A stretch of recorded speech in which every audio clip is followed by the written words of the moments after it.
Добрый день, мои хорошие! Вы на канале Светланы Лосевой, и это канал о вязании. Сегодня я хочу вам представить две модели, два джемпера. И первый сейчас перед вами.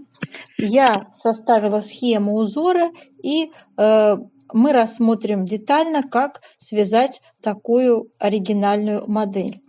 Итак, перед вашими глазами предстает изысканный джемпер, который сочетает в себе утонченность и комфорт. Его основной цвет серо-голубой, и он, словно безмятежное небо, окутывает вас своим спокойствием.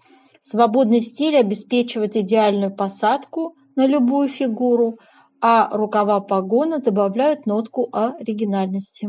Акцент на рукавах выполнен в виде отделки в стиле аранских узоров, и смотрится это действительно очень витиевато, как произведение искусства, которое создано мастерством вязальщицы. Рельефные выразительные узоры на рукавах в виде центрального ромба, окруженного жгутами, притягивают взгляд и подчеркивает вашу индивидуальность. Основная вязка переда и спинки выполнена в технике платочной вязки. И, в общем-то, это придает изделию особый шарм, я думаю, и это тепло, потому что вязка плотная. Вязание отдельными деталями у нас происходит конструктивно, и это позволяет создать уникальную текстуру и подчеркнуть изысканность узоров. Мы использовать будем пряжу средней толщины, и это очень приятная толщина, которая, в принципе, придает определенную теплоту, делает уютные, и, в общем-то, в зависимости от того, какой вы выберете пряжу, изделие получится мягким и теплым. Вязать можно, конечно, из пряжи с добавлением шерсти или из хлопковой пряжи. То есть здесь на ваш выбор, то есть в зависимости, конечно, от того, какое время года вы собираетесь носить это изделие затем, да. Я думаю, что такой джемпер может стать верным спутником вашим на протяжении многих холодных дней, если вы выберете пряжу с шерстью. Он будет вас и согревать, и, в общем-то, радовать своими стильными аранскими узорами. Я считаю, что такой шанс упускать не надо, да, и надо обязательно связать себе такое прекрасное изделие, чтобы ощутить на себе все его прелести. Теперь, что касается, как носить такое изделие, в чем его актуальность, скажем так, на сегодняшний день. Я думаю, что такой джемпер можно носить самыми разными вещами, в зависимости от ваших предпочтений, желаемого образа. Например, его можно сочетать с прямыми или зауженными джинсами. Такой цвет у нас нейтрально используется, поэтому это тоже особое внимание этому уделяется, да, то есть серо-голубой цвет можно сочетать со многими другими вещами. Это повседневный джемпер, но если вы хотите создать более элегантный образ, то можно выбрать классические брюки или юбку-карандаш. Я считаю, что такой джемпер будет актуален всегда, так как это классический элемент гардероба, который никогда не выходит из моды. При выборе данного джемпера в качестве своего нового проекта вязаного вам необходимо, конечно же, будет прежде всего уделить внимание выбору пряжи.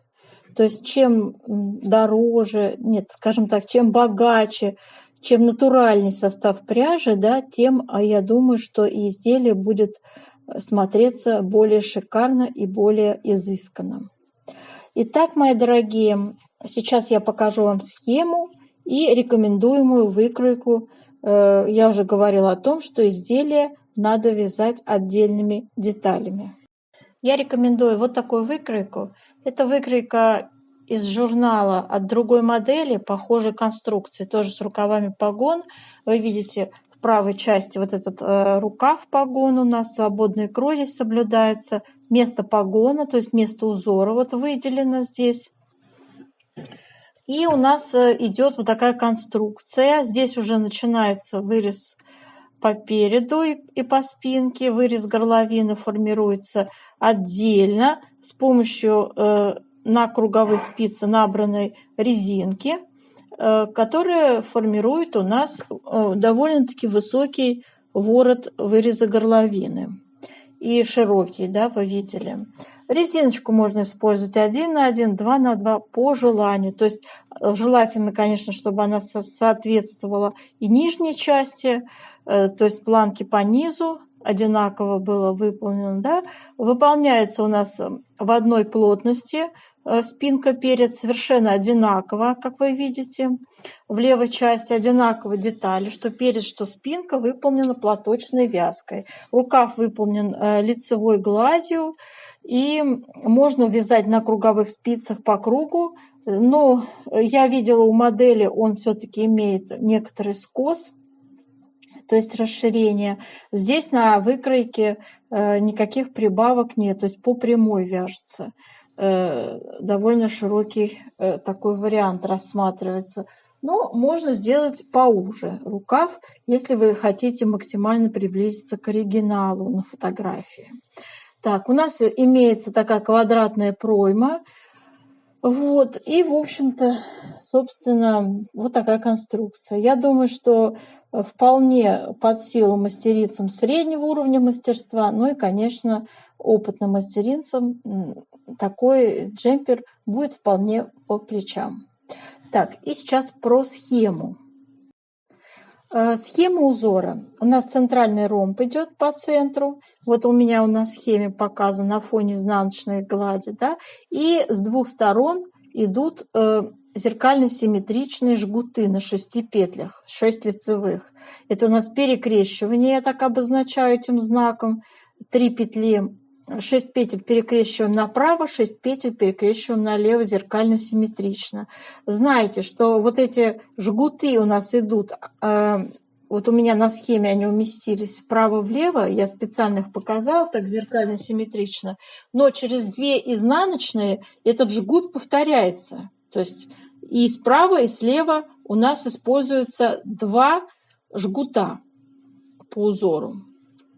Можете комбинировать, можете сделать, собственно, вот как у меня на схеме, то есть вот таким образом.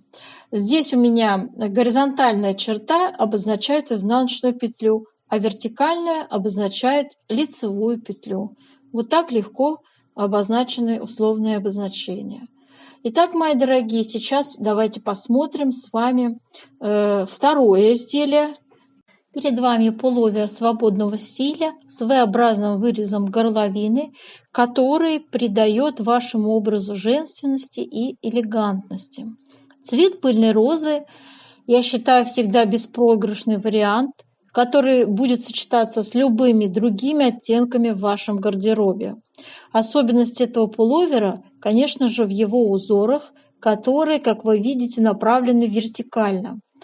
Этим они помогают создать эффект стройности и вытягивать зрительный силуэт, что особенно важно для обладательниц пышных форм. Благодаря простоте выкройки и узоров, я считаю, что этот пуловер идеально подходит для начинающих мастериц. Вязание отдельными деталями, конечно же, очень убыстряет процесс вязания и упрощает его. Следует выбрать пряжу средней толщины, которая оптимально подходит под данную вещь, под данное изделие. Что хочется сказать? Актуальность модели на сегодняшний день, конечно же, обусловлена ее универсальностью и способностью сочетаться с различными предметами гардероба. Вы можете комбинировать этот пуловер с джинсами, брюками, юбками для создания разнообразных образов. И я думаю, что это действительно важная, незаменимая вещь в гардеробе любой женщины. Давайте посмотрим более детально. Я предлагаю вам конструктивную выкройку, в которую вы подставляете свои размеры, и показываю вам схему узора, которую я рисовала по фотографии. Вот такую выкройку я вам рекомендую использовать. Здесь у нас размеры 42-44 российские, 46-48 и третий размер на 50, 52 и даже 54. Все зависит от того, какой вы захотите свободу облегания. В принципе, классика у нас спущенное плечо, ничего сложного нет. Все вяжется отдельными деталями, затем сшивается. Очень простая конструкция. Если вы интересуетесь, как сделать расчет по своим индивидуальным меркам, то я вам порекомендую перейти по ссылке. У меня сделан бесплатный видеопроект по расчету любого джемпера.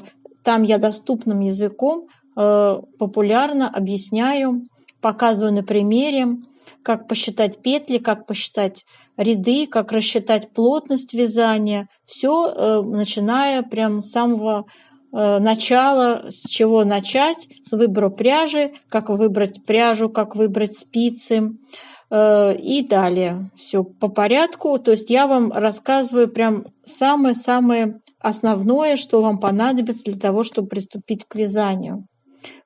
Так, и давайте посмотрим схему узора. Вот эту схему я нарисовала. Как видите, 20 петель у нас раппорт составляет. Он состоит у нас, значит, условно мы делим его на вот эти такие широкую часть, да, где у нас идут треугольнички, и на узкую дорожку, которая в левой части. Сейчас расскажу про условные обозначения. Значит, раппорт у нас в целом получился 20 петель, затем он повторяется, и 10 рядов в высоту. Что касается условных обозначений, горизонтальная черта – это изнаночная, круг – накид, вертикальная черточка – лицевая петля, треугольничек – это 3 вместе, одной лицевой с выделением центральной петли. Вот эти вот восьмерочки у меня обозначается скрещенная лицевая петля в лицевом ряду. Ну, а остальное я уже все рассказала. Так, ну, в общем-то, все, мои дорогие. Желаю вам удачи, выбирайте себе модель по душе и приступайте к вязанию. До новых встреч!